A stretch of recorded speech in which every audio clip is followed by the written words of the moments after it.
get started, and if there are any stragglers, they can catch up. So I think everyone probably knows Pete, you're gonna love this. me. I'm Tim Layzell. I've been paddling about 10 years, and somebody who's been paddling way longer, Paul Kuthe. Yeah. Go ahead. No, I just want to also say thanks to Luke for having us. Yeah, Thank you, Luke. Appreciate you guys. Making the trek to SDK. I know this is not exactly in or around home, probably. For most of It's you. perfect for me. But definitely appreciate you guys coming out, and I think I'm gonna do some couple clinics with one of the clubs. I think it's the The OKCC. Yeah, there you go. So like a March and April version. Clackfest is going to be coming up before you know it. We're looking for volunteers. We need as many as we can get. So if you want to day of or you want to get more involved, please get in touch with us. About running unfamiliar rivers and scouting. When I first moved out here to run the Oregon Cup, they said they threw the event binder in my lap and were like, go run this event.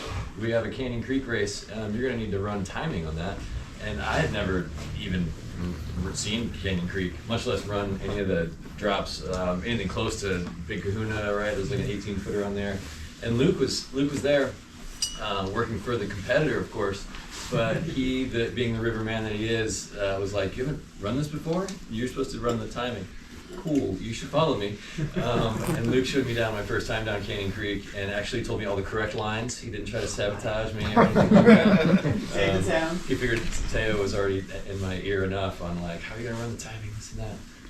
But that was a story I always really remember and appreciate about Luke. He's excellent at showing new people down the river. So if you haven't been on the water with Luke before, or you have the opportunity, do it. Yeah, I'd love to be on the river with any of you, and I've probably been on the water with a lot of you, but if I haven't, hit me up. We'll go. Obviously, the Clackamas is my go-to these days, but I'm open to go in other places for sure. So, yeah, I do remember that as well. Yeah. I figured I don't want to injure him or kill him because I was like, we got a volunteer doing something. Might actually be able to run a race line. So was that the time that you won? I know. Oh gosh, no. I remember. So I had set everybody off from the start line was Big Kahuna, and I was like excited about that and get everybody off the start line. And then the last person went, and then I realized, shit, I have to run Big Kahuna by myself for the first time. And there was one old local boy down on the hill on the other side of the river, and I looked at him. He looked at me, and I just sort of waved, and he just waved back, and it worked out. I plugged right through and paddled the rest of the course. So then I didn't have Luke because he had already done his race line, and I just had to pick my way through the whole race course, which was fine enough. But it's intimidating coming over the corner, a bit like Champagne and Hammering Spot, and seeing the entire bank full of people waiting for you to crash and burn. Who knows? Maybe there'll be another race there someday. Someday we can hope. But yeah, thanks everybody for giving us the opportunity and for the club to put these kind of things together, because I have a soft spot in my heart for paddling clubs. Growing up in the Midwest, everything was around the Missouri Whitewater Association and the club, and it was a big part of my kind of upbringing as a kid. Having that club community helped me out a ton. Stayed out of most trouble that way. So thanks for having the club and keep it active. Yeah, clubs are so important. Thank you guys for keeping it organized. It's a big deal, organizing those sort of things. So thank you guys. We got a bunch of good stuff planned. I wanted to get you guys, it's kind of discussion. So before we launch into like us sharing things, I want to get you thinking about something and sharing with each other just really quick. It'll only take a couple of minutes. I think it's a good way to start. So I'm going to ask you kind of rate your sort of current state on a kind of 1 to 7 scale on this right now. First one being level of sort of active engagement that you're feeling tonight about contributing. It might be like a 1, like you're hoping that like nobody really actually makes eye contact with you, and this sort of whole experience just washes over you, and you're completely unaffected, and you sort of maybe you plan to get your pulse in like the low mid 30s by the end of the evening, and you just want to chill, and that's fine. That's like a 1. A 7 is like, this is my jam. I'm all about this. I've been looking forward to this since the club posted it, and I'm all over this thing. Take a little moment, figure out where you are on a 1 to 7 scale for yourself on engagement. Ready for the next one? The next one is risk for yourself. 1 to 7 scale. How are you feeling about your level of risk you're willing to take tonight. One being, I'm not willing to change much tonight. I already kind of know everything I'm going to know, and hopefully I'm just here to affirm a lot of things, and I'm just going to be social, and I'm not going to risk much. Versus 7, which is like like talking to fellow coaches in the room or those secret therapists out there. Like I plan to be like telling my best stories, and I'm going to engage with everybody around here, and I'm going to risk being wrong, or risk learning something new, or risk challenging something I thought was like a sacred cow of truth. All right, how much risk are you willing to do? 1 to 7. Third one, the final one, is going to be care for others.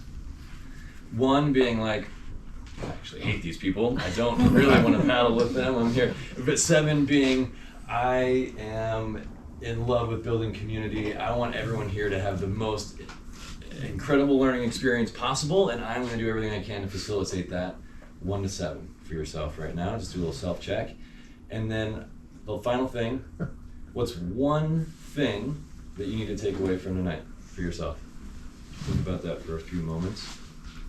One thing. It's the most important thing. You drove all the way down here in the dark and the rain and the wind, and now you're in Escada and you're going to hang out. 7 on their risk. Who's into share? Is this something they had that popped up in their conversation just now? Go ahead, spit it out. You always got something I can tell. Oh! Are we discussing the? Why'd you look at Are we doing this already? Yeah. That was fast. No, you go first. You go. Why me? Yeah. Okay. Are we? Well, I assume this all kicked off because of the incident on the Nestucca, Okay. where all 5 of us went under a log Okay. in a pile. It was intense, but amazingly, everybody was completely unharmed, and we didn't lose a single piece of gear, which is a really positive outcome. Yeah, But we call those near misses. yes, we do. They're golden. They're the best. If you can take all the learning from it, Yep. nobody had to get hurt or anybody lose anything. Not a Near single misses are paddle. magic. Yeah. So that day had a lot of pieces in the making, I guess, that sort of was that perfect like string of just not quite right events that sort of culminated in us being really behind, like 2.5 hours behind our start time in the winter. Trip leader that apparently had not been told that this many people were coming because All somebody right, so more else had numbers than added that. in a lot of people. Yeah. Many of us had not run it before. For me personally, I had only just read the Soggy Sleeper section. I take full responsibility for not Blame doing Pete for that. for doing due diligence That's why there. he's here. He's just gonna take it. and But own it. we had sort of snafu after snafu with getting boats in the water and getting going, and then the trip leader just took off like a shot. Yeah. And since so many of us didn't know the run, we were following too closely because he'd get out of sight and we wouldn't know. Yeah. It was really shallow. There's just this. It's a cascade of events, isn't it? It always was. is. It really was. But it Yeah. did culminate in what happened, obviously. But I know I got a lot of questions from people about how did you guys not see it? And it is hard to explain that what our eyes were seeing was 2 boaters did get over it. You're right. And there was a strange optical illusion. There was even people sitting up in the eddy the whole time we were retrieving boats who still thought it wasn't river wide, which was odd.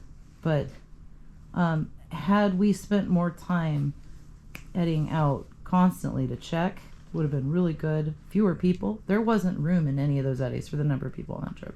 Yeah. So crowding, kind of spacing, some of these things, stopping the group. Good. What else came up in conversations just now? What else? I think like we and Darren were talking about is like this is a great class because first of all this is a great sport because we talk about just the excitement brings a lot of joy but also brings a lot of fear and starting to really learn like as we get going like how to trust your crew, how to like really be on the same page so that we can all enjoy it and not come and being apprehensive with everything we're doing as far as the sport goes. Yeah. Hey, welcome. Hey. Hey, man. If I move in over there, here, let me move some forward. Cool. Yeah. So there's it's a really cool sport and it's challenging. There's some fear things, right? And it's one of those environments that we in a lot of sort of out there sort of sports, we operate in a critical environment. Any ideas of what a critical environment is? What makes it a critical environment? Does that mean Mistakes Yes, could be there's no costly. there's unknowns? Sounds like an error can be critical. An error could be critical. So right, so when things go wrong, they can go really, really wrong. Yeah. What else in a critical environment? I think of things like scuba divers have to deal with a critical environment as well. Stacked effect. What's that? Stacking effects. Yeah, things can cascade or compound on itself really fast. Yeah. What we do at work, we do critical picks with the cranes, and those entail that if one thing in our plan goes wrong, then people can lose life with it. So Yeah. that's critical to us. I was last night. I was hanging out with an airline pilot who flies that same route that had the air accident yesterday or the day before, and he talked about Swiss cheese. The airline works with Swiss cheese layers, and there's holes in every system, in every process, in every technology, in every person. There's human error. There's all these holes. But if you stack enough slices of Swiss cheese together, none of those holes go all the way through. But sometimes everything lines up just right, and there's issues, and there's not near misses. So that it's never just one thing. It's usually a cascade of things that lines up just right to where that Swiss cheese hole made it all the way through. But that's a big piece of it. So critical environments, one of the aspects of them is that there's probably not somebody coming to help you in time. So that might be mountaineering, scuba diving, skydiving, whitewater paddling, amazing places. They take you caving, right? But like if it goes wrong, you're kind of on your own to sort it out. And so that's a challenge and a dynamic piece of the sport that we just have to be prepared for. And just pick up a few, right? It's rare, right? Like and there is a reason where we all need to start picking up some of those skills that career first responders actually are expected to have. And they do all kinds of training, hours and hours and hours, and retraining and recertifying. So how can we make it fun? How can we make it a club discussion experience and ways to do that? But we operate in a critical environment, and so prevention is really key. So that's part of what we'll talk about. What else came up during little mini chats? They're all good things. Well, I think one of the big things is the enjoyment we all get from it, Yeah. right? And when things go wrong, Yeah. whether that's a swim or something more serious, Yeah.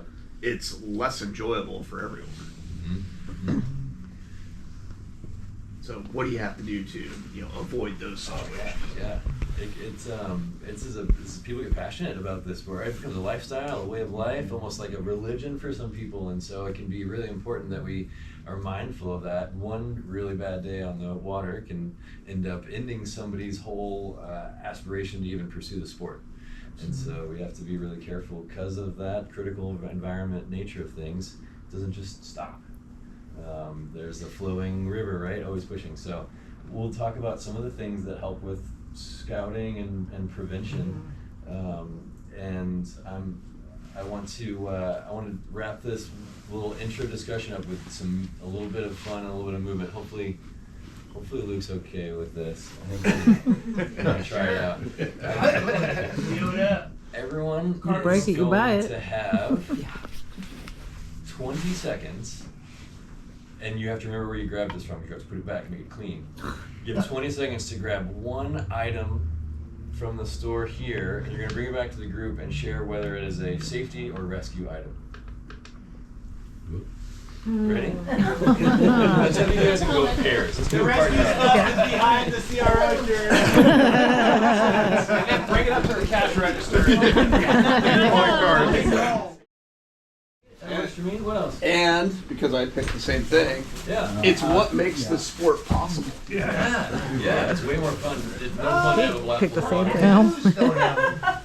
In the way that we do it, yeah.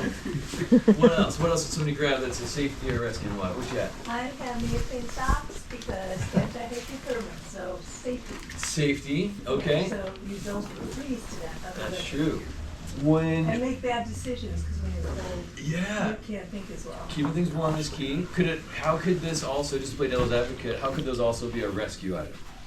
Because you could get someone else warm with that. You could help somebody who has really cold feet and add warmth. What else? You A could tourniquet? I like you're creative. What else? What else is this rescue gear? How good are you at moving around and helping people on the water if your footwear is trash, or if you're wearing flip-flops, or your feet are too cold to get in the water, or whatever? Like a lot of times what we do to prevent Thanks. So what about, so there's rescue getting out on the rocks. What might you get on the rocks for safety reasons? Set rope. Set support, scouting, right? Those are all safety things that we need to, what else? What's something else? To get a couple people out of the way, so there's less people, like if you're a beginner and you can't actually participate in the rescue, if you get to safety for yourself. Yeah, move your feet right on over to a safe spot and not be part of the problem. What's another item? What else do we have that might be safety or rescue? We have a couple. Yeah. Yeah, Same thing as thermal, so basically keep Okay. warm. Yeah. But, again, if you can't perform because you're too cold, you can't help out. And so. Yeah. Sometimes you just get, stuff just kind of goes numb a little bit. You need to be able to get out and move around a little bit, stretch your legs. Yeah. A lot of people will dress. I notice a lot of folks around the Northwest will dress in a really good dry suit and stay really warm with their fleece and everything.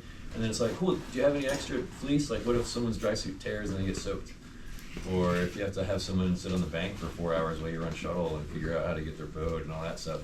Like, anybody have an extra layer to throw on them? Because they're going to sit there in the cold. No? Because you're all warm right now. But Sue's got That's where we can put it. yeah, dry back But with some layers. yeah, extra layers, any first aid stuff, you don't want to get wet, extra Sure. food. Yeah. I keep a headlamp in there. Yeah. Emily Roll always of has a duct hot tape. thing of I keep tea. hot tea as well. What's the difference between safety and rescue? Rescue happens after the safety happens. Prevention versus cure, right? After versus before. And so there's lots of ways to deal with rescues, and swiftwater rescue is something you need to have. But I think today what we'll do a lot is a lot of the prevention piece. Yeah. And also talking about how to be creative in ways that you can be having some of these conversations and assess some of this stuff even before you get in the water. So we'll dive into more like discussions to put in and things like that, but we've already done a couple of pieces that you're going to use and we're going to come back to. Questions on safety versus rescue and some of the gear. Isn't this nice stuff? Good stuff. Talk some good things. Well, if you can, either just hang on to that and buy it later, or you can put it back. So I got the joy of taking 2 different classes from Paul back when he was doing Survived classes. both. I survived both.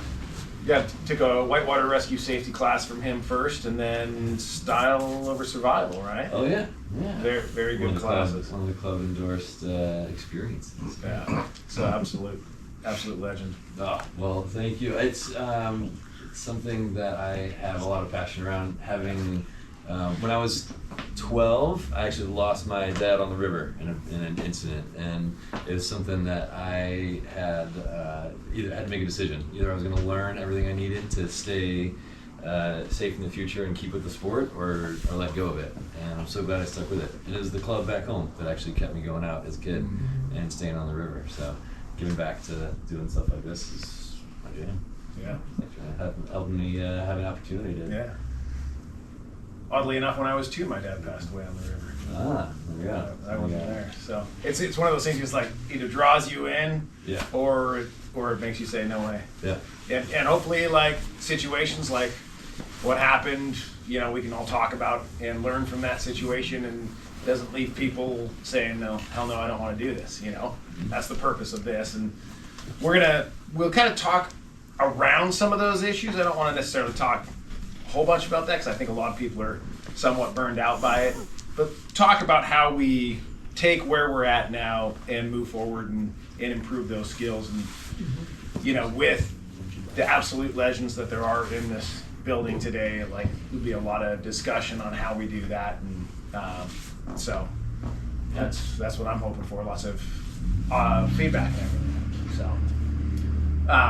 So originally, Chris Menke was going to help out, and then he texted me this morning, and they're flying to Florida because Allie's grandpa just passed away. So thankfully, Paul was going to be here anyway, and we're tag teaming this. So I want to talk a little bit about observation, how to make different observations on the river, and I kind of titled mine "How to Develop Your Spidey Sense on the River," right? Mm-hmm. How to get in a situation where you're like, something doesn't seem right. I don't like the way this looks. I'm going to stop. I'm going to do something, evaluate the situation. I'm not going to get on the river. I'm not going to, whatever it is, but getting that innate sense to where it's something that, the principles that we talk about just become part of your paddling life and paddling career. So I would say this is completely basic, but if you don't remember anything else from this, when in doubt, eddy out. And, sounds like boat spacing, size of eddy, some of that stuff were situations there. But if you ever have a question or a concern on the river, when in doubt, eddy out. The most basic river thing. So, I think let's see. Before we enter the river, this is something that Paul was talking about the other day when we were. Before when you get to the put in, before you unstrap your boats, take a look at the river conditions and make sure that you like the situation that you're seeing there. And I thought that was really smart when you brought that up, because once you unstrap those boats, you start to make that commitment where you're like, oh, well, we're already doing this, and The kind of commitment is an interesting question there, right? Like, when are you committed to actually doing it? And the more things you stack and the momentum starts to build, it starts to feel like inevitable that we're doing this thing. When it can start as simply as, well, before everyone unties everything and does all that work, let's get everyone here, look at the level, make sure that this is actually still a good idea. Yeah, there was a situation on the Sandy this year where it was, the gauge was just going through the roof, and they took off. It was Chris and Allie and some other people. There was another group, and I think when they left, it was in the 2000s, and when they got there, it was in the 7000s. Or they didn't know that until they got home. But everyone gets there like, well, it's only 2,500. We're fine, right? But when you get there and you look down at the river, you go, that's not 2,500, right? And so I think that's a great idea. Before you even unstrap those boats, like you have not committed, right? Make sure that you feel good about getting in the river that day. So I want to talk about different things that you'd see on the river that kind of would pique your spidey sense. Different things that would be like, okay, I don't like that situation. And actually, I'll start with one to kind of give you an idea of like what I'm thinking. We're on the Kalama, the Red Barn, about a month ago, and we're getting up to that first rapid, and we just saw one stick sticking up in the air like this, right? And you look at it and you go, it's just a stick sticking up out of the water. Like, well, is that stick a branch that's in a partially submerged tree? We don't know that. And so in that situation, I pulled into an eddy, got up on a big rock, and got a bird's eye view of it. Was it fine? Yeah, it was fine. There wasn't a log in the way. But that's one of those things that you don't know what that is. So I would say that's my contribution. It just says any sign of wood, and then in parentheses it says in play. Meaning, is this wood that anybody could end up in if something goes wrong? Because there's sometimes pieces of wood that's like there's no current there. No one's going to end up there even if they're swimming or upside down, and that's one thing. But when in doubt, of course, assume that it's in play. But any sign of wood, it's just the quickest way to get unalive. The wood's not fun. Right, Pete? Right. All right, who has some other things? See something on the river and you're like, the first time I ever showed up to the Washougal at like a flood stage, the water was the wrong color. Okay. Yeah.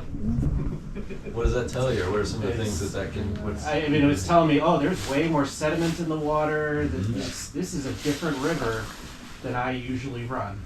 Mm-hmm. Even though I put in at that spot before, it was 3 feet higher than the highest I run. Yeah, like watercolor. Is it rising, or is it falling? Things. Well, I guess my thought kind of goes on top of that, which is, are the eddies in the trees? Right? Yeah, that's good. Are there eddies at all? Or are there eddies at all? Yeah. Or conversely, is it super low? Like, do you have enough water for what you're used to? Yep, to make it down. To make moves around things. Yeah. Bow needs low. Yeah. What else? Horizon lines. Horizon lines. I'm just gonna put limited sight. That's good. That's all right, right? Because there's what can limit our sight? Corner. Tight turns. Yeah, Blind corners. horizon lines, blind corners, Fog. wood, The shoulders. the horizon line. Who's done the Tilton, that class 3+ section on the Tilton? Yeah, that. So it was so weird. We did it a couple months ago, and there's just like 6 or so horizon lines on this thing, and each one of them had a line, but every one was different, and we ended up getting out of our boats and scouting that like every single drop. Nothing was over class 3, but it was still, if you can't see, take it easy and scout. Limited It's sight. worth the effort. What do we want to be able to see, ideally, so we know? Where are you gonna end up? Where you're gonna end up, yeah. Where can you next reliably stop as a whole group? Or where can the least skilled paddler, or even just the least confident paddler on the day, because it depends day to day, where can that person next stop reliably? Because if you can't see to that point, then we need to either scout, either on bank or on boat, or we need to set some sort of support that can create a reliable stopping point, even if they're yard sailing. But it's, can you see all the way to the next point that you can reliably stop as a group? Otherwise, let's scout it out.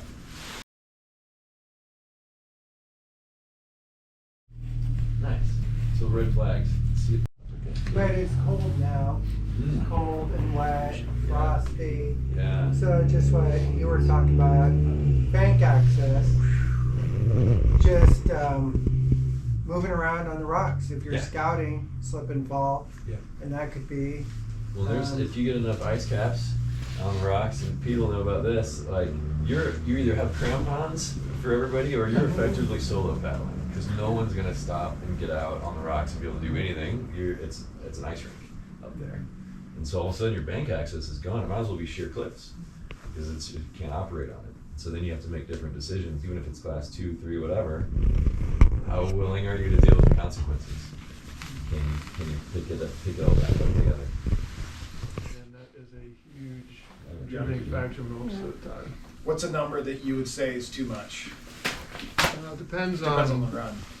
depends on so many factors. It's hard. I mean, Yeah. I've seen 20-person groups on Opal Creek that nothing happened, so it was hilarious and social. But Yeah. like the more people, the more potential there is for things to happen. I think from a socials perspective, it's harder to, if you have your spidey sense going off at the put in, it's harder to change the flow because you're just one person, so you get sucked in by peer pressure and then that ends up biting you in the butt. There's just a lot of dynamics. The more, if you've got your core 2 or 4 or whatever, it's a lot easier than 10 or 20, you know? So what are some things that could, if you had 20 people and it is social, we're a club, it's the 2 cool things about going kayaking, looking cool, having friends. So what could we do if we did have 20 people on a run and Emily's like trip planning or posting was really successful, everybody saw it, they all showed up, it's sunny. What could you do to improve or eliminate Groups. Making small Groups. groups. Try and do right? pods. Groups. And within that, maybe figuring out like each pod maybe has a stronger paddler and a weaker paddler, and so those are spread out a little bit. Versus like, I'm here with my core buds and we're all badass, so we're gonna surf over here and hopefully the newbies will take care of themselves. And, but getting a little organized and doing pods could be one way too. Girl paddles, we've had 50, 60, 70 women on the river. 82 last Yeah. year? And we Yeah. want that. And on the That's white amazing. salmon, which is narrow. Right, So yeah, groups of small. 5, groups of 6. Yeah. Lots of buddy system too. Yeah. Pod Did Everybody you has a guys buddy, break into yeah. groups for that? Yeah. Yeah. You can't get everybody on at one time. I mean, it's just. You can't count all those heads because you get limited sight and you go Yeah. around the corner and you don't know how many people there are ahead of you or behind you anymore. I think this is a part of it, I know especially as a new paddler who doesn't really have a crew. Yeah. With social media posts, you can end up with a lot of people and you don't know their skill set. Yeah, You don't know how many people are there who can want to be safety. that's right. So, Okay, it's lower board there. Okay. Is anybody familiar with the word heuristics? Yeah. One people will be, it's sort of, give like a good explanation for that, like, it's like don't like to use rules of thumb, which is like a weird background to that. It's like things that work most of the time, sort of standards. Yeah, maybe I'd have to help you on spelling. Huristics. Heuristics. There's some things that we start to do because it's more efficient than thinking about the decision every single time. And some of those might be like what's the minimum number of people in a group that's going to provide at least adequate safety, unless you're into solo paddles, which is a thing too. But what's like a good pod size? Try and limit them to less than 8. 3 at least. Generally, maybe 3 is probably a minimum. Because then what does 3 that minimum. allow? Right, somebody gets stuck in the river or pinned or has an issue. You still have 2 people, so that gives you options. You can span a rope across the river. You can have somebody wait and somebody go get help. You can deal with somebody staying in their boat and somebody goes and helps the person in case it all washes free. There's somebody still in their boat. 3 opens up so many good options. And so one heuristic you can start to use is we're going to aim for pods of 3 to, I don't know, 6 will get you covered on most rivers. And if it's bigger and there's more eddies, and you do bigger pods than that sometimes, but on almost even really challenging ones, you can almost always work with a crew of 6 as long as you're mindful and thinking as a group, right? Not clogging up all the eddies right before a drop or not. But that's sort of one heuristic we could get out of this is group size, aiming for pods of that versus 20 people that are all sort of out there doing their own thing, which I admit is fun. Until it's not. That's one. What's another heuristic you might have heard of or that you live by for your paddling? There's some things. There's the one for this was fine last week, it should be fine now. Oh yeah. That's more of like that's a place to get sucked in. Yeah, assuming that this has always worked before, so that means somehow that there's less risk. It's the same level of risk. It's just it's worked out so many times before, but you're still approaching that same level of risk, but now with a more nonchalant, sort of relaxed attitude. Complacency will get you on these for sure. I've heard of like the rule of 2v1. Like for every one beginner paddler, you should have 2 that are like decent, so you're not ending up with 2 beginner paddlers and 1 person watching out for 2 beginners. So. Yeah, you try to do that, especially if you have somebody who's never been on the run, they're really new and whatever. It's nice to not have one person be picking up all the boats. Because what is your aim? Your aim is to have just one person swimming at a time? Right? That's a good thing to shoot for, right? One swimmer at a time. What would you need to do group dynamic wise, or what would you have to do to make that a reality almost all the time? Oh, you'd swim first and then Show how we're done. Designating swimmers. It's sort of like how many boats do you want to have moving through a challenging spot at once, or how many opportunities. So you might have to have one person in the crux of the rapid at a time.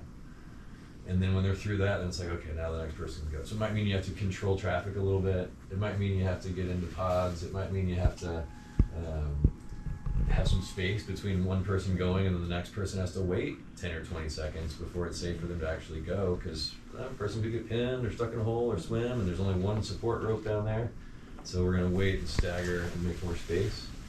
I have one question. I don't know. I can't remember. One of you guys taught me this at some point. Yeah. But to harder rapids buddy system. So 2 spaced, but 2 at a time, not just one, so you don't end up with somebody at the bottom potentially in trouble with nobody there to help them. Mm-hmm. Interesting. Yeah, who should go first and last? Yeah. And be in the middle. Like, what's a good rule for sort of where should you put your weakest paddler? Maybe an example. What would it? Middle. Towards the middle, right? So often weaker paddlers will tend to hold back and hold back and hold back, and suddenly they're the last person in the group because everyone's playing and having a good time and they're not worried about it. And suddenly there's nobody behind them and they get pinned or they get stuck in a hole. So I would say newbie, maybe middle of the pack. And that newbie could be, it doesn't necessarily be a newbie. It might just mean that the person that's most hungover that day, or the person that's like feeling cold because they swam upstream because they were pushing themselves, and now they're actually, so it's more like the most vulnerable in the middle. Do you have an opinion on like lead versus sweep Yeah, so situational. What are some thoughts on that? Lead and sweep. I know Pete will have some ideas too. Lead and sweep. Lead Yeah. is the most exposed. So Lead yeah, could be. I would agree with that. So the lead person going first, Uh-huh. generally, in my kind of thought process, it should be one of the more skilled paddlers, so that they have the highest probability of getting to the bottom in one piece 'Cause there's the and risk being of able swimming and to stuff going down. effectuate a rescue Yeah. if one of the subsequent people has an issue. It's handy to have a stronger paddler up front sometimes, yeah. Do you always have to have a stronger paddler up front? Like, what if the hazard that you're worried about is a hazard that will stop a boat? Because if that person goes first and they get stopped, well, you got a bunch of people right upstream that can help you out and do something about that, versus a hazard that will cause things to continue to go downstream around the corner. Right. Right? Like if it's one of those situations, well then yeah, like let's make sure and have somebody really strong down there, but sometimes the strongest place to affect a rescue is from upstream of the actual point where they are in the water. And so sometimes I'll actually send, if I'm leading, I'll be dynamic and I'll maybe scout it out, but then I'll actually put myself upstream of the crux, so that if somebody has an issue there because it's going to stop them or pin them or whatever, I can actually be right on top of them. Versus sometimes you might be downstream. What about the sweep paddler though? Lead versus sweep. Talking vulnerable. Could be really vulnerable there too. What's vulnerable about that one? I think Nobody coming behind you. No one going behind you. I always think the sweep should be your strongest paddler in the group. That's often a good idea. Yeah. They can also see everybody, see kind of what went down, and often will have a good perspective. What about like skill levels as far as like EMTs, or like some of you have that's the most proficient in safety, or like I don't know, maybe not the best boater, but basically has the most knowledge as far as safety skills or anything like that. Yeah. As your sweep. Yeah, that's a great thing, especially having this put in conversation or to know amongst the group who has any sort of training or medical things like that. But thinking about where they are in the group maybe applies a little bit. You have to be a lot more mindful of your coordination and how you're moving as a group when you shift from play to shift. Well, I think it's, sometimes I run into, with bigger groups, it's kind of in a correction mode. So if you've seen issues in the easier water in the plane, Yeah. it's a let's stop and go, look, you can't, You have to like regroup. Or yeah, you correct. can't keep doing that in this section. So let's, like, Yeah. Yep. let's move you into position, or maybe you have to correct somebody that's not being safe on the river because they don't think there's anything coming up. So it's Yeah. like, hey, dude, you gotta like, Yep. let's just get it together for a little bit, then you can go back and play. Yeah. Or it's some kind of correction on, we don't want to keep doing what we've been doing.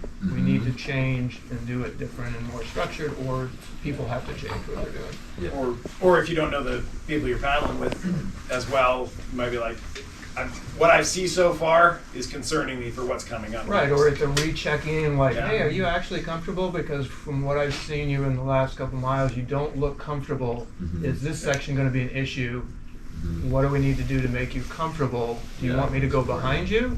Or do you want to follow me and I'll go in front? Are you worried about particular hazards?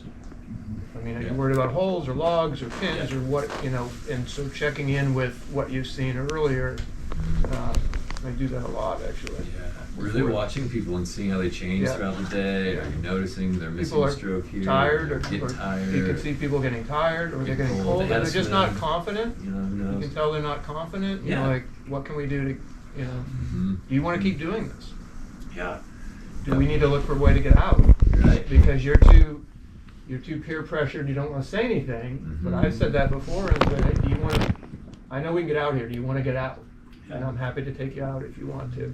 Remember the rating thing we did, like a 1 through 7 scale? One of my favorite things to do when I'm guiding a group, because people have egos and there's things. You can have everybody turn their back to the other group members and say, all right, 1 to 5. Who's feeling really good about this? 5. 1 is like, I think this is a bad idea. I'm a little sketched out. Everyone, and only one person needs to see it. It's like the group leader or the person asking for the you call it gut check or whatever. But like, let's do a little. How are people feeling about this? Maybe you just scouted and everyone's like, I think I'm gonna run it. I don't know. Should we do it or what to put in? And it's like rivers. gauge readings from 3 hours ago, and it looks like it's come up since then. I don't know how everyone's feeling. Before we take the boats off the carts, everyone see how they're feeling today. And maybe you still go, but that person that held up a 2 or a 1, you're positioning them differently in the group, or you're taking extra time for them, or you're asking like, do you want to scout with me on this one? Even though you don't have to scout, you're fine with it. But like, I'm going to scout anyway. You want to scout with me? Sure, yeah, thanks. Like all of a sudden that person's given permission because you're getting out anyway. You're not holding up the group now. They don't have to feel like it's an ego. They're the only one on the bank looking scared. So taking those little moments and noticing that will give you a chance to help them save face and make some of those small corrections. I like that small correction mode. So communication is the way that we make sure everyone's in the same mode and that we know that we've shifted is communication. Have you on communication? I would like with that situation, like everybody in the group has a voice, right? No matter who you are, you could be the trip leader, you could be just somebody that showed up. Like it's really important to know just because everybody else is going down the river that day doesn't mean you have to follow them. If you're not feeling it, you have the right to say something, and really should, because you are, if you're not comfortable, it's going to affect your performance on the river and everything. So that might be within your skill level, but if you're in your own head, now that's not anymore, right? Now that's on the edge of your skill level because you're not there mentally. So it's like, if you don't feel it, say something. You don't have to be the trip leader. If you're up above a rap and you're like, something doesn't look right, but everybody else is going down it, you don't have to. Like, say something, do something, hit that eddy, whatever it is. Can you write the word clap just on the side? CLAP. Some people have heard of this, some people haven't. As far as a group management framework. Frameworks are great thing. Acronyms are good thing, but this is a good one. I think it's worth looking at. The C in clap is... We talked a little bit around communication. We've heard whistles, we've heard verbal, that sort of thing. What about other ways to communicate other than the auditory? Paddle signals. Paddle signals. I really love hand signals primarily. I'll add paddle if it's like a horizon line issue or it's like a really big open space and they're really far away. But often paddle signals can get confused with strokes and back and forth. But often we'll, for most of my groups, use just hand signals. And then if I need to extend the range of line of sight, I'll do a paddle signal. But signals, hand signals or paddle signals, same category. What else? You did something we were more than I think. Like what if someone's, if there's like a surf wave between Tim and I, and we both kind of pulled into our eddies and we both kind of want to surf that wave, how do you communicate about that? Real loud and splashy. My wave's good. A little eye contact. Eye contact is huge, right? Just a little like, yeah. Right? There's a lot of ways we can communicate all day long that are subtle, and some that are not, but we need to keep it open. It's hard to My most used hand signal on the river is this, and then as soon as I'm going like, surf wave, right here, don't miss it. Yep. And your group may have individual ones that you really like to use. I mean, it's nice to stick with some firm rules, though. What's one of the rules we have around hand signals or sort of pointing places? Point positive. Point positive, that's a heuristic, right? Unless you're pointing at a surf wave. That's positive. Point positive. You want them to go there. Yep, so point positive. What do we think about the L for... Oh, can I hit something on communication? Oh yeah, before we go on. Do it. So, communication when you're giving somebody beta going down rapid, as simple as that beta can be and to the point is always the best way to do it. So kind of along that point positive thing. So it's like, I remember going into a rapid on the Wenatchee. And I'm like, okay, tell me about this. I'm on a paddle board and it's a class 3 rapid, so whatever, you probably swim it, right? But going through, I don't know what it looks like down there, and I'm asking the guy, and he starts into like the history. That was candy, wasn't it? And we're like going into it, I'm like, but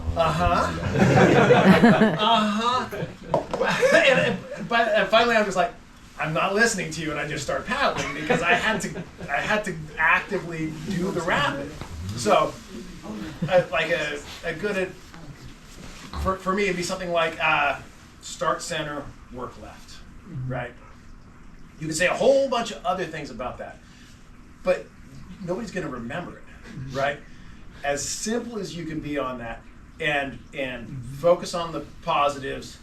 If there's a hazard on the right, don't spend a whole bunch of time talking about what's on the right, and then be like, and you want to go left, right? What are they going to be thinking about? They're going to be thinking about what's on the right, and so what are they going to do? That's where their brain is. So, point positive, talk about where to go.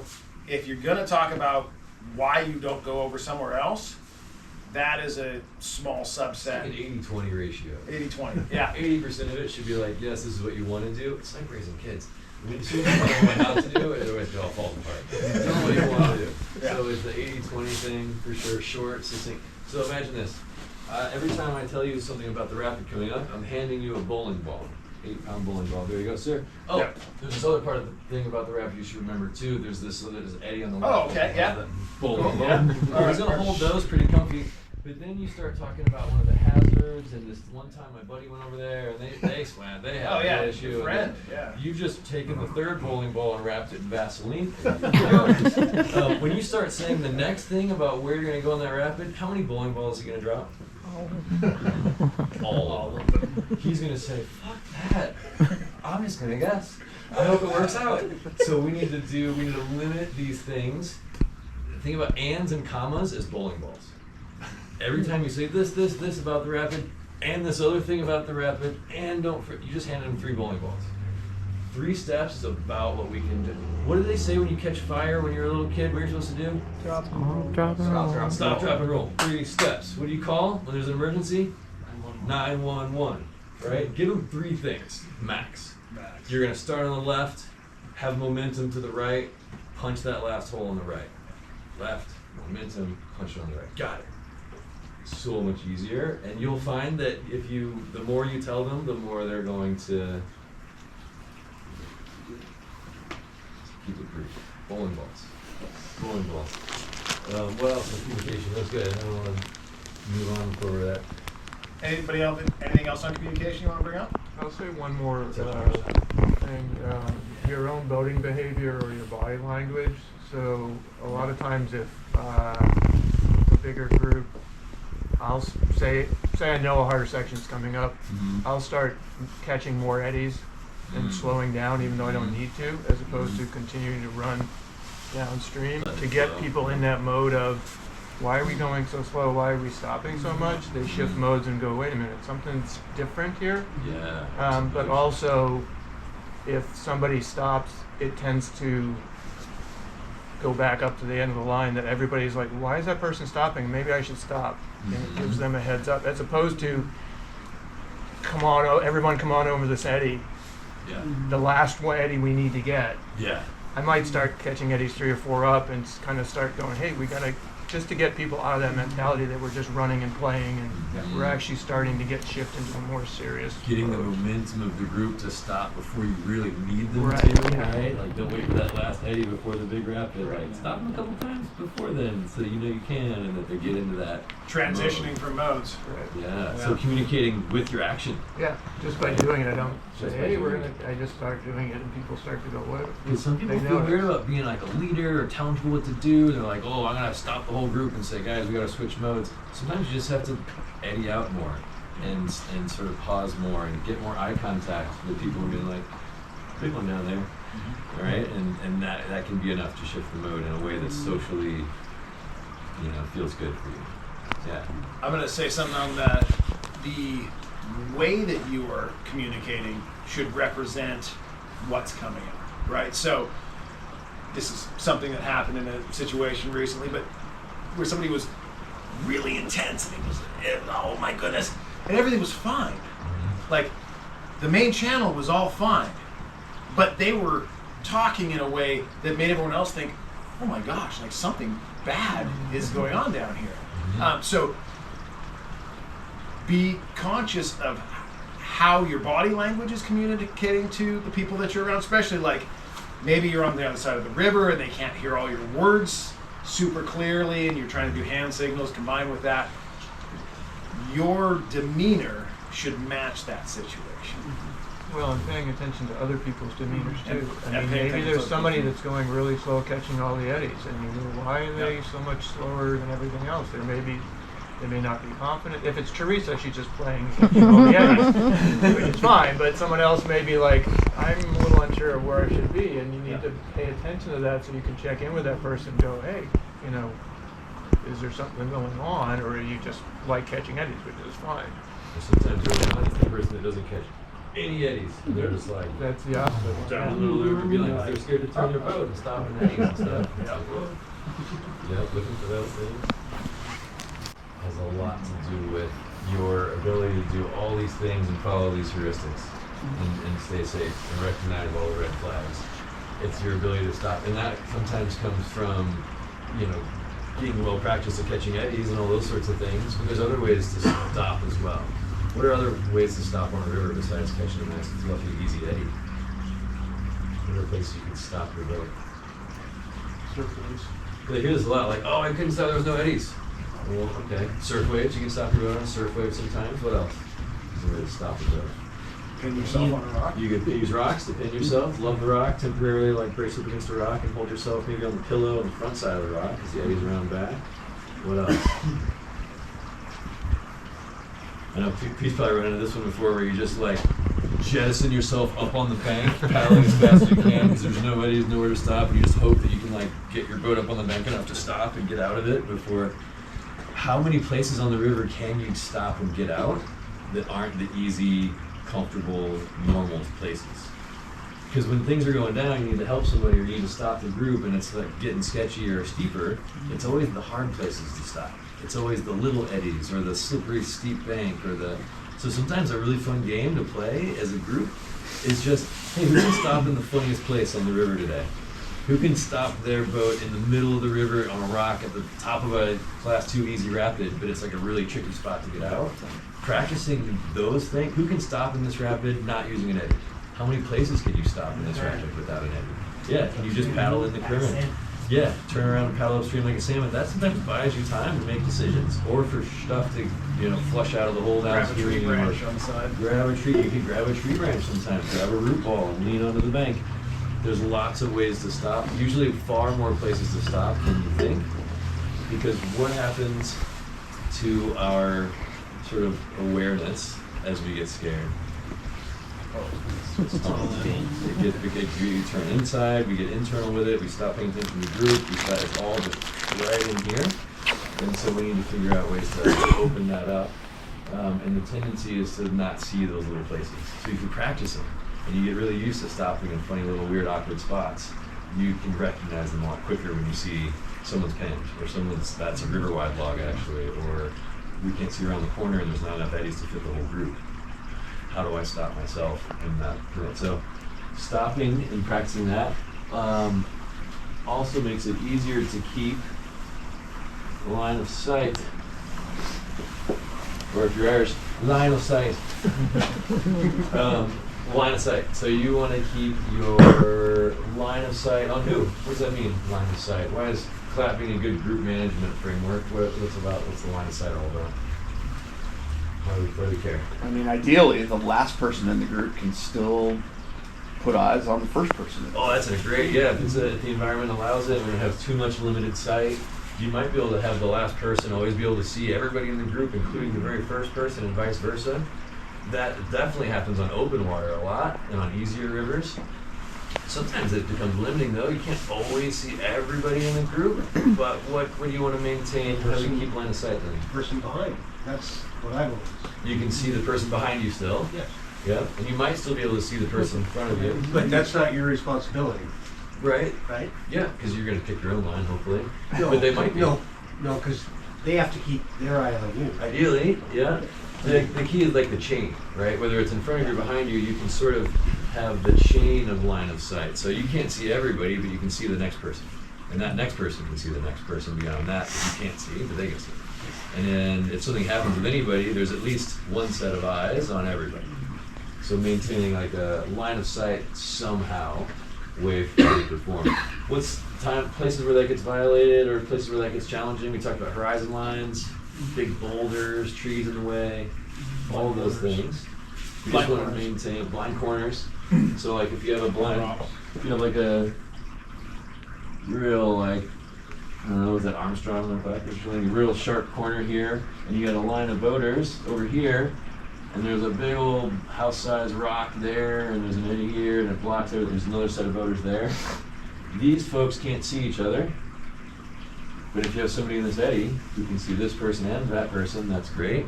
Maybe they're on the bank, and they can help you direct traffic, and they can maintain line of sight, but figuring out a way that you can keep line of sight, one way or the other. Awareness, yeah. We talked about when we get scared, what happens to our awareness. What's the ideal shape for our awareness? I know it sounds crazy. Around. Yeah, spherical, right? Because we have awareness over not just group members and around this plane, but what's going on underneath us in the water, what's going on in the weather, what's going on in the sky, what's going on from rocks falling on our head like Paul Meyer, whatever. Awareness, right? Spherical awareness, and having dynamic awareness where you can keep it really open when things start to happen. So you can pick up on when group members feel a little tired, or you have awareness over how you're feeling. Awareness, really opening that up. I like to say to, like you were talking about not getting into tunnel vision, but to be looking at, what's 10, 20 feet in front of you, 50, 100 as far as you can, and just like work through that range back and forth so you don't get stuck in like, okay, just what's right in front of your boat, because that's a real dangerous place to be. And then P is, is it? Position. What position?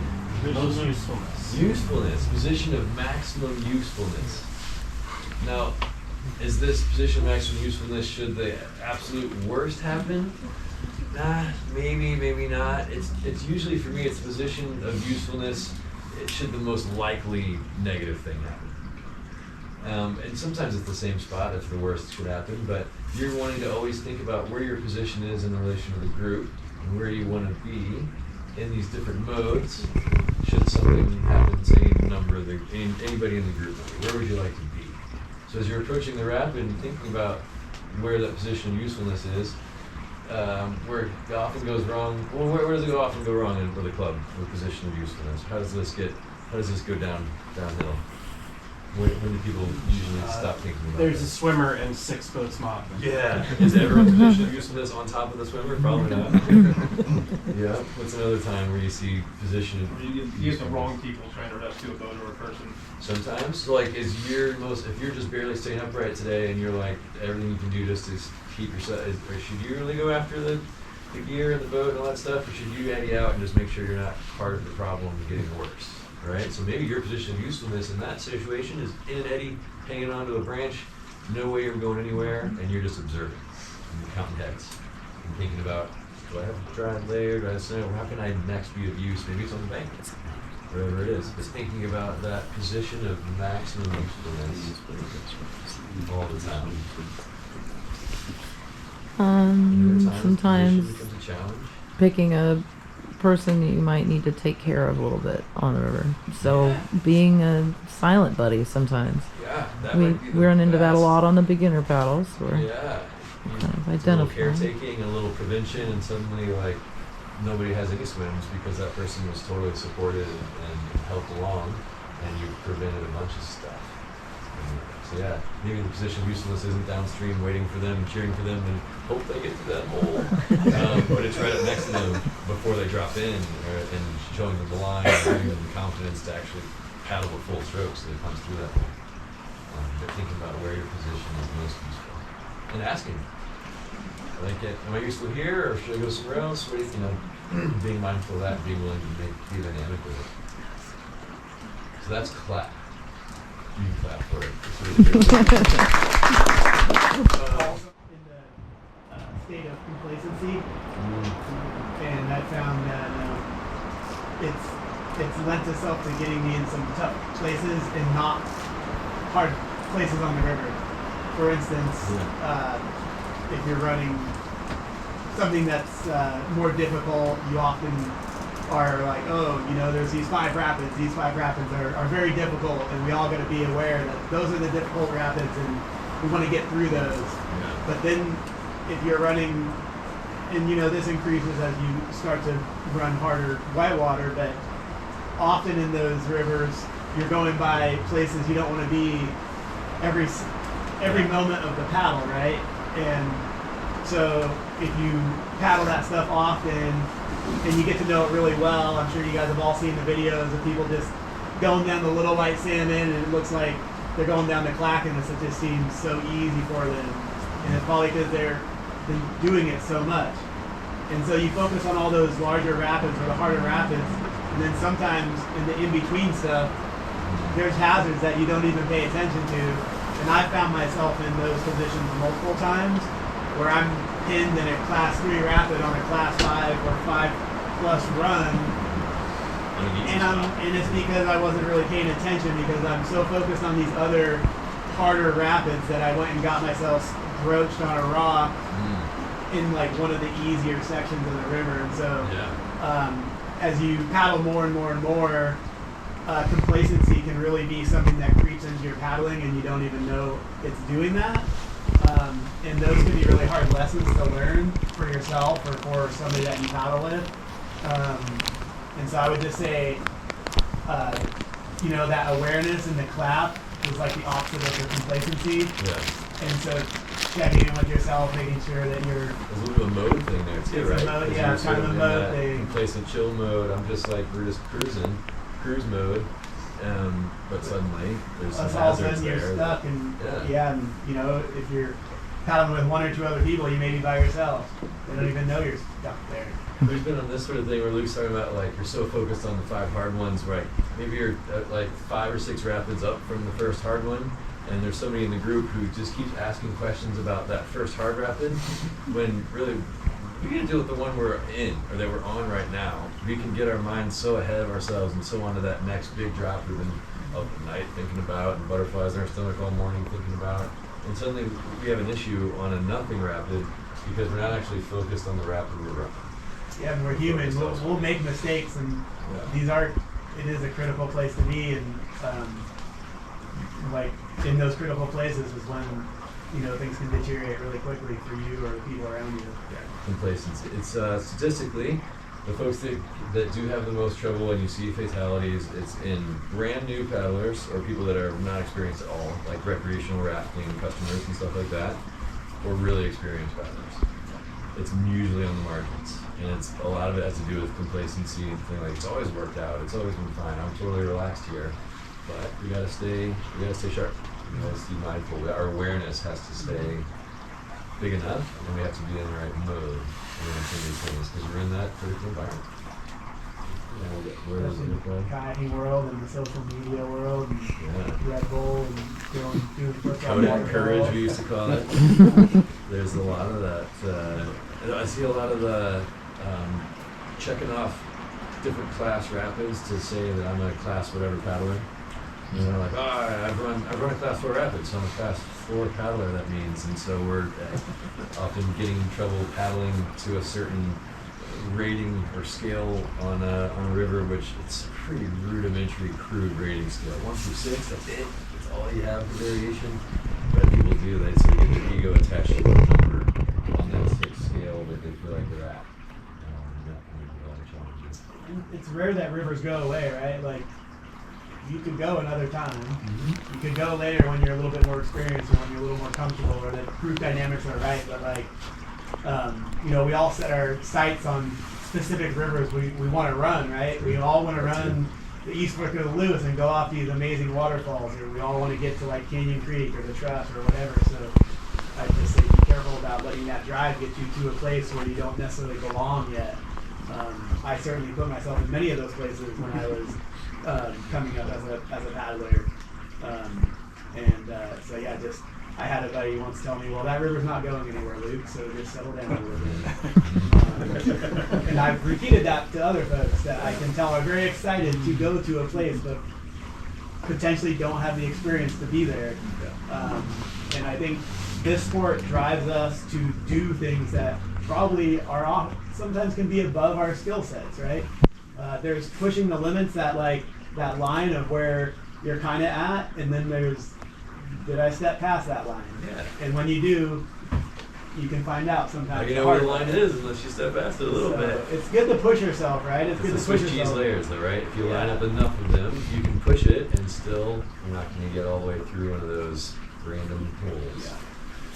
And it's things like this: putting the right people in the right groups, staying in the right pod numbers, keeping the right things going. Because you do want to push yourself. That's how you get better as paddlers. And you paddle with people that are better than you, and you paddle runs that are challenging for you. We also do challenging moves on easy water to get there. Yeah. I want to wrap with a couple of ideas or just brainstorm on ways you could make activities or make this fun on a club trip. Like, how could you practice some of the things that we're talking about doing?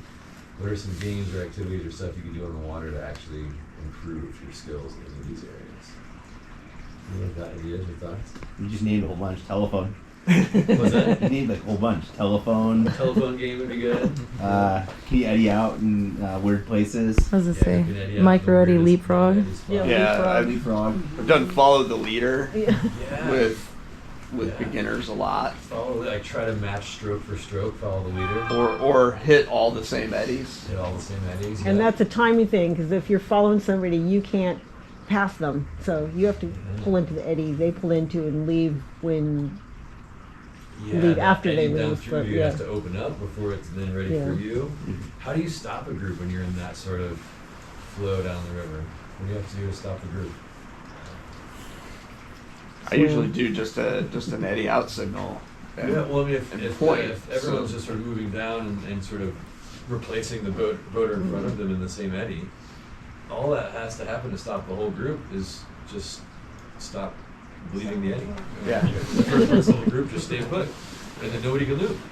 And you stop the whole group that way, just like that. But it takes putting people into that mode or that formation and making it known, hey, on this one, we're doing whatever you want to call that, follow the leader style versus leapfrog, where, because leapfrog is nice too, because then people can pick their own eddies, assuming they pick any, and you can sort of challenge each other, and it gives people a chance to scout the rapid or be in the point position and that sort of thing. So it's just being dynamic with that sort of stuff. Do you leapfrog? We're going to follow leader on this one. Are we going to go one at a time, two at a time? We're just going to let it flow, and where everybody ends up, they ends up, because it's a big pool at the bottom. It's fine. Yeah. Cool. That's good stuff. What other games? Tag. Yeah. Yeah, you can play a tag game. You can play a tag game where you're safe if you're in an eddy. And then you can do another harder version where eddies are not safe zones. You're only safe if you're not moving and you're not in an eddy. So if you're surfing a wave, or if you pin yourself on a log or a rock, or you can stop your boat, that's a safe zone. Otherwise, you do sharks and minnows going back and forth across the river, and the only safe zones are places where you stop. But making it fun and actually challenging yourselves to do that makes it so that you'll do it. Versus the other way to go about this is be like, all right, today we're going to do just a safety trip, and we're just going to all focus on safety and rescue skills the whole day. And that can be fun and cool too. But often people are like, I got one day to paddle this month or this week, and I kind of just want to surf some waves and have some fun. So ways you can bring fun and these activities into it on a normal club trip, I think would be something to think about or aspire to. And maybe it starts with just a safety day where you do try out all these fun games, but can you inspire that or challenge people to do that on a regular run? I like to do see how many eddies you can catch. So, rock and roll is a great one on the clack for that. Just okay, I'm gonna just count each eddy and all right, how many eddies did you catch on that? Oh, I caught 8 different eddies. Yep. And then you start getting creative. There's an eddy on rock and roll. You start to see them all over. Start to see them, and you're like, oh, can I make it from here to here? Okay, well I can't, but if I go from here to there, then I can go over there. You guys know when you're shopping for a new vehicle for yourself or a new boat or whatever, and suddenly you see that thing everywhere? Yeah. You start to fill your brain. They're always there. Your brain just filters it out, and your reticular activating system is suddenly important. That's important. That's what happens to these little eddies. You start challenging yourself, and suddenly you see them everywhere. You can't not see them. So When's it appropriate to deploy a rope? Ooh, yeah. That's So- a Cause good that's- idea. Because that's something club folks kind of Almost never. need a little. Almost never. When Let's they- go through the steps. bank. So so when something's gone down, there's something in the water, you have to respond to something, there's issues. The first thing to start with as a heuristic is shout. If you can get that swimmer over to the bank by saying swim this way, that's great. You haven't put yourself in any risk at all. I mean, your voice might go a little hoarse or something. Shout is like, I gotta jump in and help this person. We're after live bait, or we're at, like, there's someone face down floating down the river. I'm gonna jump in and roll them upright and swim them to the side. Like, sometimes you just have to go, and you have to put yourself there. You just don't want to skip any of these things when you don't need to. So one of the heuristics is to pick the lowest risk option that will most reliably work. Well, and I would, So 1 minute on throw ropes is like almost never, like Pete says. well, I would throw out that if you're going for the most reliable, the throw bag is the least reliable piece of equipment you have. Yeah. And it's the one that people go to first usually. So it doesn't often go where you throw it unless you're really well practiced. The Yeah. person might not even grab on it, even if you hit them right in the kisser with it. Most From people there, can't throw them as far as they think they can. yeah, the swimmer might not even do the right thing with it. They might wrap it around the wrist or something silly, who knows? Or it gets tangled in their gear. So yeah, it's the least reliable. But everyone thinks like, oh, it's cool, I'm gonna run this rapid because there's some bloke on the bank with a rope. And it's like, it doesn't necessarily do a lot for. Who calls that setting safety? Words are important. We all say, I need to set safety down here. But if we change it to setting support, what's the difference?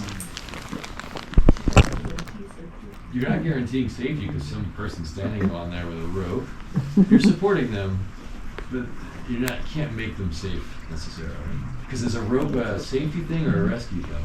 Or a rescue thing most of the time. You could use a safety, you could look portage with it, and there's some ways you could use it safety-wise, but it's sort of shit's already going down if you're throwing ropes. Or if you're going to rely on a rope, that means something's already happened.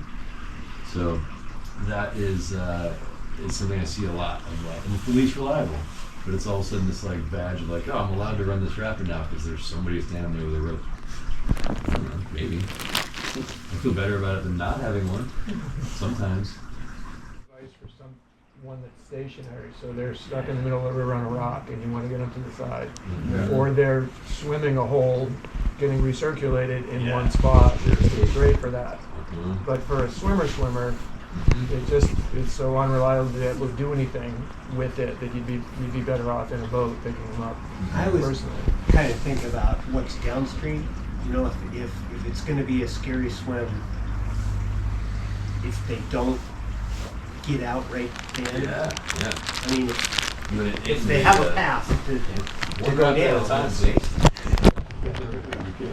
Like my example, the place I want somebody with a rope is below the bridge at Hewsome because it's pretty easy to throw somebody a rope when they're just in that pool Yeah. compared to running those rocks. And the real afterwards. hazard is that being stuck at the base of the falls. There's rocks downstream too, which are not fun to swim over, but you really want to have that rope there because you need to maybe pull someone out of the curtain. Right, or that's the out only of place the I've ever caught a throw bag rope. Yeah. Really happy for it. Super handy to have. Another thing that Yeah. we talk about as you know leveling up your paddling is the risk versus the reward of that rapid. Yeah. And I think that's a really important thing to keep in mind. You know, some rapids are really fun and they don't hold as much risk as others, while other rapids can hold very high risk and very low fun reward, So like, for instance, the East Fork of the Lewis, like Sunset Falls is generally considered a low risk waterfall, but very high reward and it's often one of the first falls like Hewsome that people do when they're getting into creek boating.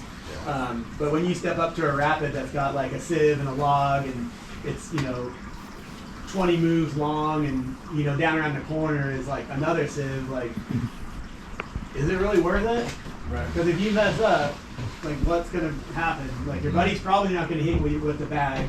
You're gonna swim down by sieves and logs and end up around the corner and God knows what. So I think really like judging that risk versus reward thing is something to keep in mind if you are putting yourself in those situations. So, yeah, low fun, high risk. So that's a red flag. situation there, and that happen all day. It's always a continuum, right? And just figuring out where that particular thing is. It might even just be a move on a particular rapid. I really want to surf that wave, and it's going to be kind of fun. But if I mess it up, there's a tree right behind it, so maybe that doesn't line up really good. Everybody doesn't have to share, but if you like, share either something you liked or something you learned, and it helped reinforce it for the rest of the crew. Just maybe a handful of people at least. Something you liked, something you learned this evening. You're going to take away. If you remember, going to take away that one thing. So I have a line of sight story. Yeah. And, you know, tonight kind of brought it back as to why it's always stuck with me as much, which was North. New info, you can put it in the context of past situations, and you're like, oh, that's what it is. Exactly. So North Fork of the Payette, my first time down the lower 5. Yeah. We had scouted from the road on the way up. As you would. Right? We got to Juicer. The 2 guys I was with went ahead and ran it. They said, why don't you go up on the bank? You can watch us. Mm-hmm. So I did. They ran it. They're downstream waiting in an eddy, like a quarter of a mile downstream. Okay. Yeah. I then have to hike 40 or 50 feet, 100 feet back down to my boat in the rocks, get in my boat, and then run it from the top. You're right. Not being able to see anyone else, just having giant white water in front of me. And it was probably the single most apprehensive I've been on whitewater since I was a very beginner. Yeah. And I doubt if it helped much to watch them run through because there are so many moves through that. It really didn't. How could you remember? Well, actually, there aren't that many moves on that particular rapid.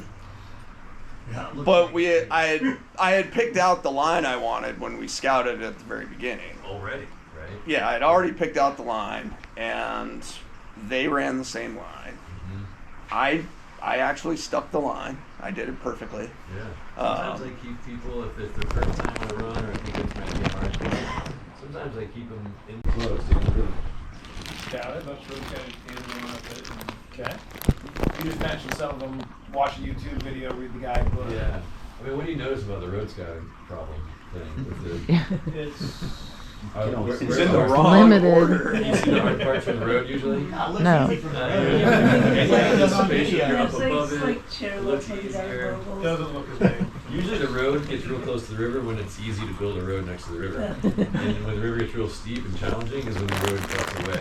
So you can say like, I've seen everything from the road that looks good to me, but you haven't seen the parts that you can't see from the road, and those are probably all the hardest spots. So thinking about driving it. What else? YouTube references. You get guidebooks have pluses and minuses. Pete knows that this is better than anybody, having written and followed so many. Sometimes they get out of date. Sometimes things shift. Sometimes one person's description of a rapid from their point of view is very different from how it looks and feels to somebody else from a different point of view. So, but a combination, all layers of Swiss cheese. I'd say social media. Like, don't be afraid to, let's say there's been ice storm, high wind, something like that. Do a post on social media and ask, does anyone know how the wood situation is on Jordan Creek right now? You know, those kind of things, especially if it's something more remote. Definitely reach out. So a handful of us have been running a gated Weyerhaeuser run, the upper Klamath, the upper thing, you know. Okay. And it's like 11 miles, and none of it's roadside. Right. Yeah. So just some of the best runs, scenery wise and all that. it's fun. It's very nice, but you know we're class 3. Yeah, it's class 3 run. Right at that scale. Yeah. Well, you know it's all good, except that there's never a report, right? Yeah. So it feels pretty adventurous to me. I'm pretty timid. But the first run of the year, you know, I want low water and I'm poking around every corner and treating it like it's serious business. And I try to treat it like that every run. Yeah. Because it's Especially remote. after a night like this. What's that? Yeah. I mean, Yeah, there could be a right. ton more wood even if you ran it yesterday. Right, it's all changed now. But, yeah, I just don't I just don't want to get in over my head, but it's certainly a possibility. Because, Sure. I mean, I know it really well now. Yeah. I mean, I know. When you touched on the remoteness there, so the consequences, maybe that class 3 has more of a class 4 consequence or feel because if something goes wrong, you're out there in the middle of nowhere and you're a long way from the road or anything else. So maybe you have to bring a spare paddle or think about having, do I spend the night over here if something else goes wrong? Do I have what I need to spend the night? Those sorts of things on a road versus the clack up here in the upper clack. It's like, well, it's class 3, 4, but it's almost always you can get to the road one way or the other. But almost. So you might think you'd behave differently there. Yeah, dynamic. But if anyone has an interest in getting smuggled up on this outlaw run. Do you have the key to the So, gate? yeah. You got a permit or how do you? Do you have the Weyerhaeuser key? Did you get one of the permits? Turn the camera on. A lot of people, it's the first time on a run, or it's the first year they're boating, and well, watch for this and think about this, and one thing at a time, and like you said, maybe only 2 or 3 things. Yeah, I like it. What else? What are some that's a good takeaway, a reminder? Relearn clap. Years ago. Is that yours?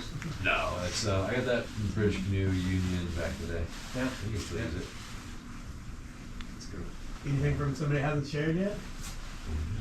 Question. Feel a little uncomfortable? Might want to speak up now. Be brave. I like the focus on the rapid you're running, because whenever I'm like trying a new run and I'm really nervous for it, I can be doing super easy stuff and I'm like kind of feeling wobbly, and so I like that. Yeah, just be on that rapid. Who's ever swam the foot in because they're too focused on everything else? Great way to start the day. I always started EFL that way. Stupid spots.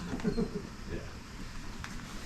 Well, I hope that I hope that it's more encouraging, because these things can be sort of like a dread fest of all the terrible things that can happen, but hopefully you feel encouraged and just a little bit more aware and enlightened on some of the things to look out for.